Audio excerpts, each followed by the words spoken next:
ஏண்டா கந்து வெட்டி கோயிந்தா, நான் என்னமோ உன்னை பெரிய ரவுடியில நினைச்சேன். ஒரே அடியில பொசுக்குன்னு போயிட்ட.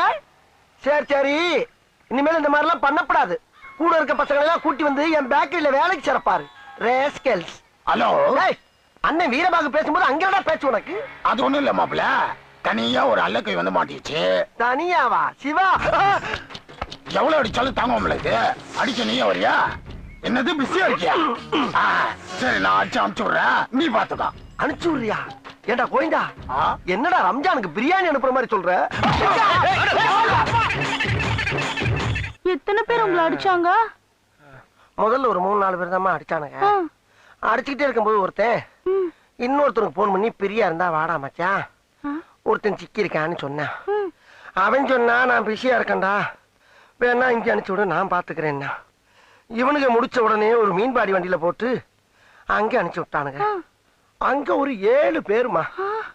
அவனுக்குனால எவ்வளவு முடியுமோ அவ்வளவு அடிச்சானுங்க.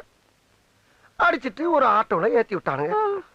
சரி, நம்ம வீட்டுக்கு தான் அனுப்புறானுங்களோன்னு நம்பி ஏறி உட்காந்து அது நேர இன்னொருத்தல இருக்க மூத்திர சந்துக்கு போச்சு. அந்த மூத்திர சந்துக்குள்ள 11 பேருமா. 3 மணி நேரம் மூச்சு திணற திணற அடிச்சானுங்க. சரி, அடிச்சுட்டு போங்கடான்னு விட்டுட்டேன்.